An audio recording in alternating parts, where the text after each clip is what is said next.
ভিডিওটা লাস্ট পর্যন্ত দেখবে। তুমি যদি হেল্পার বটো আর অপারেটর বেটো, তো আমার ভিডিওটা লাস্ট পর্যন্ত দেখবে। হেল্পারদের জন্য সুযোগ সুবিধার জন্য কথা বলছি।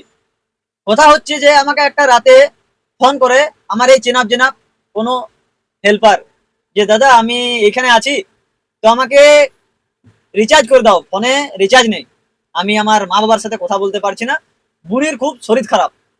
সকালে কথা হয়েছিল, কেন বাড়িতে ফোন করেছিল, কিন্তু এখন রাতের বেলাতে ফোন করেনি, আর আমিও খবর নিতে পারছি না, একটা হেল্পার বলছে। তো কথাটা শুনে বোধহয় আমার খুব খারাপ লাগলো। তারপর আমি ভাবলাম যে একটা ভিডিও বানাই, যদি ভিডিওর মধ্যে কোনো হেল্পারের হেল্প হয়ে যায় তাহলে খুবই ভালো হবে।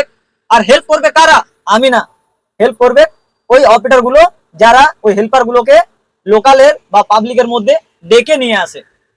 আমি তোমাদেরকে একটা কথা বলে দিই, যে মেশিন গুলো লোকালের মধ্যে পাবলিকের কাজে, ভেড়ি কাটিং এ, তোমার ভাটাতে, তারপর আরো যেসব কাজে চলছে মেশিন গুলো, আর যারা বাইরে থেকে হেল্পার নিয়ে আসছো, প্রায় 100 কিলোমিটার দূর থেকে, 200 কিলোমিটার দূর থেকে, 150 কিলোমিটার দূর থেকে যারা হেল্পার নিয়ে আসছো, যে অপারেটর গুলো, সেই হেল্পার গুলোকে সুযোগ সুবিধা কেমন দিতে হবে তোমাদেরকে আমি একটা কথা বলে দিই।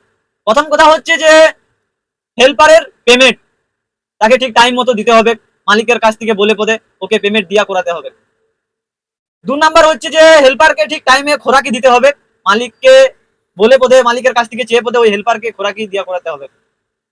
3 নাম্বার কথা হচ্ছে যে যে খোরাকিটা হেল্পার পায়, সেই খোরাকিতে কিন্তু হেল্পারের কিছু হবে না এখনকার দিনে। তো যেখানে সেই অপারেটর থাকবে, সেই অপারেটরকে বলবো যে ওই হেল্পার গুলোকে যেন নিজের পকেট থেকে তাদের ফোনে রিচার্জ করে দেয় মাসের মাস। তাতে যেখানে তুমি ওকে যতদিন রাখছো ওই হেল্পারকে, তোমাকে মাসের মাস রিচার্জ করে দিতে হবে, যেন সে বাড়িতে কথা বলতে পারে, কোনো রকমের যেন না অসুবিধা হয় যে হ্যাঁ বাড়িতে কথা বলতে পেছে না, ওর মা বাবার সাথে কথা বলতে পেছে না, ওর মা বাপ ওর সাথে কথা বলতে পেছে না, এরকম যেমন কোনো রকমের অসুবিধা যেন না হয়। আরো আরেকটা কথা হচ্ছে যে এরকমও ভালোবেসে অনেকেই অপারেটর আছে যারা নিজের হেল্পারকে সুযোগ সুবিধা, নাস্তার টাকা, তারপর তোমার রিচার্জের টাকা, এমনকি চটিও পর্যন্ত কিনে দেয় হেল্পারকে। ওই সুযোগ সুবিধাগুলা কোথায় গিয়েছে আজকে? সেই সুযোগ সুবিধাগুলাও হেল্পারকে কিন্তু দিতে হবে, জানে কোনো রকমের হেল্পারের অসুবিধা না হয়।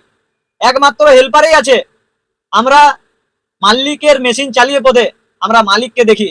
মালিক যতই খারাপ বলুক আমাদেরকে, যতই আমাদেরকে কথা শুনুক, কিন্তু বাফাদারের মতন মালিকের মেশিনকে আমরা রক্ষা করি। সেরকমই আমরা একটা হেল্পারকে যতই কথা শুনোই, যতই কাজ করাই, যতই ওদেরকে কষ্ট দিই, যতই ওদেরকে খাটাই, তাও কিন্তু আমাদেরকে ওরা ঠিক মতো রাখে।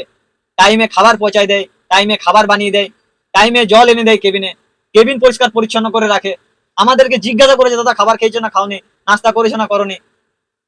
একটা হেল্পার এত যখন কেয়ার রাখতে পারে আমাদের ভাই, তখন আমরা অপারেটর হয়ে পড়ে একটা হেল্পারের জন্য এত কেন ভাবনা চিন্তা কেন করতে পারবো না? তো সমস্ত অপারেটরকে বলবো যে কোনো যদি বাইরে থেকে হেল্পার নিয়ে আসছো, তো ওদেরকে সুযোগ সুবিধাতে বা ওদেরকে কোনো কমই রাখো না, যে হ্যাঁ একটা হেল্পার বলছে যে হ্যাঁ এই অপারেটরের কাছে আমি রয়েছি বলে আমার অসুবিধা হচ্ছে, বা এরকমও করো না, ওকে গালাগালও দাও না। আশা করি ভিডিওটা আমার ভালো লাগলো। যদি ভালো লাগে তো ফেসবুক থেকে ফলো করে নেবে আর ইনস্টাগ্রাম থেকে ফলো করে নেবে, আর ভিডিওটা শেয়ার করে দেবে প্রচুর পরিমাণে, যাতে সমস্ত অপারেটর দেখে। একটুকু যদি একটুকু না হয় যদি আমার কথাটা বুঝে, তাহলে যেন হেল্পার ওই অসুবিধা থেকে সুবিধা পেয়ে যাবে আমার ভিডিও দেখে।